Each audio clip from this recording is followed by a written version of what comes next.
pediatric ocular trauma versus adult ocular trauma, there were certain differences which were found to be associated with pediatric ocular injuries.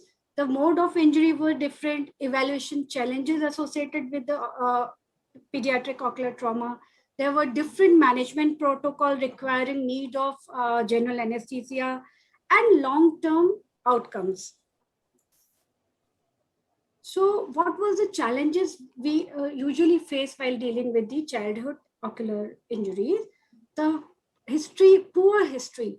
Since small children, the exact history could not be elicited. Then poor cooperation while examination of pediatric age group having trauma. Assessment could be challenging as we need general anesthesia for localizing the exact ocular injuries.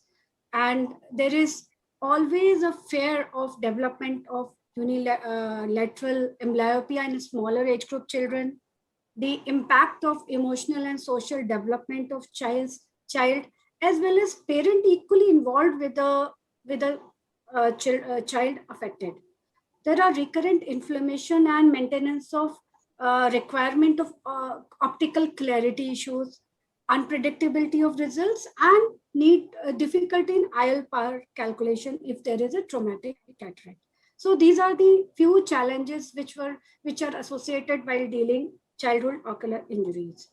So mechanism of ocular trauma, it may occur by blunt force, which is most common, maybe projectile injury while playing gulli danda and various other games, penetrating injuries such as pellet guns and other small firearm injuries, firecrackers injuries, explosion injuries, chemical burns, and crush injuries. So classification of ocular trauma in pediatric age group, again, will depend mainly based on the ocular trauma score. See, ocular trauma score will be depending upon the initial visual acuity at the time of presentation. There are raw points given to the vision at the time the patient is presented. Then other raw points are given to features such as globe rupture, endophthalmitis, perforating injury, retinal detachment, or RAPD. The raw score sum will be equal to addition of some of the raw points. OTS usually serves to predict visual prognosis after an ocular injury in adults and in pediatric age group as well. A high score suggests good visual outcome, and a low score suggests poor visual outcome. So these are the points given at the time of presentation, and the high raw score will give a better prognosis. There is something known as pediatric ocular trauma score, POTS, which has been suggested by Dr. and published by Dr. Mehul Shah and various other ophthalmologists. It is a mathematical model to predict exact visual outcome post-trauma in the children. And there the amblyopia is also added as an independent factor. Another method of classification of ocular trauma is BETS, which has been conventional, and we have been reading about it since ages. Another way of classifying ocular trauma classification is based on zone 1, zone 2, and zone 3, depending on the amount of laceration from the corneal and limbal site.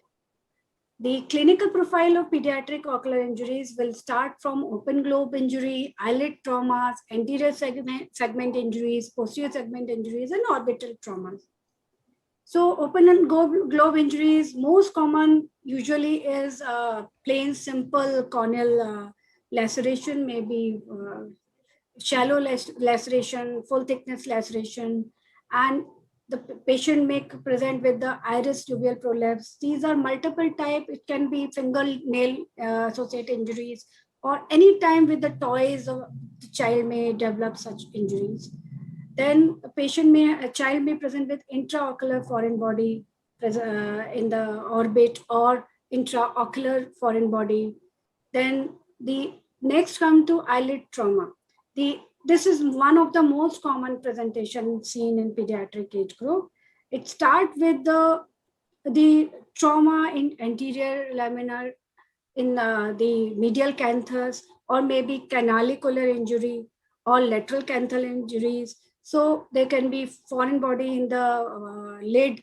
So there are multiple injuries which can be seen in associated with eyelid and periorbital injuries in cases of pediatric age group. Coming on to anterior segment trauma, the corneal abrasions are most commonly found and they are most easily seen, detected, and treated. The corneal edema occurring because of trauma, blunt trauma, corneal blood staining, hyphema, traumatic cataract, mydriasis, all these variability of various anterior trauma, anterior segment trauma related injuries can be found in pediatric age group.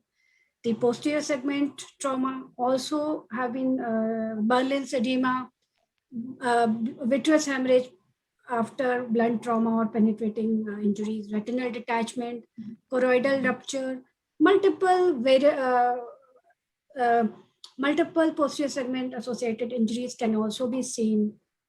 The orbital injuries in children in cases of blowout fracture, then white eye blowout fracture where the eye remains quiet but there is diplopia and blowout fracture in the children, then traumatic optic neuropathy, chemical injuries, very common in children following the glue, then glue injuries, and then lime injuries, alkali burn, acid burns. The more important two kind of injuries which are exclusively seen in children is birth trauma related eye injuries, which is occurring after difficult labors, forceps injury or vacuum injury. Child may present with corneal stria, which are vertical and lead to poor visual prognosis. They can be corneal hydrops, facial nerve palsy, ocular motor, multiple nerve palsy may also occur because of forceps or induced with vacuum injuries.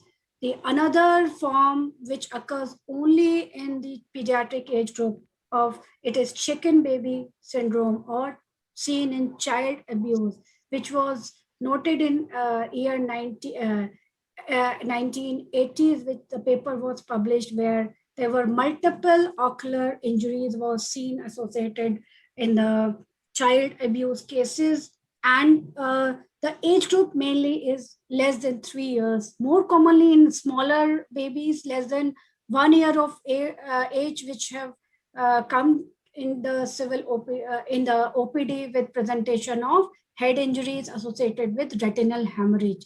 So ocular finding will predominate with the findings of retinal hemorrhage, choroidal folds, hemorrhagic macular cyst, and here the prognosis is very bad and visual prognosis, child may become amblyopic afterwards if not treated.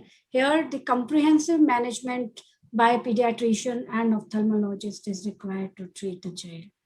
So carry home message by seeing the clinical profile of ocular trauma that it can be preventable in as many as 90% of cases if improved recognition of stress factor for ocular injury and target intervention is done on time, and use of appropriate eye protection and the under supervision for children engaging in high risk activities must be advocated. In times of COVID pandemic, another challenge is to do primary treatment to avoid long-term blinding complication. It should also be taken into consideration.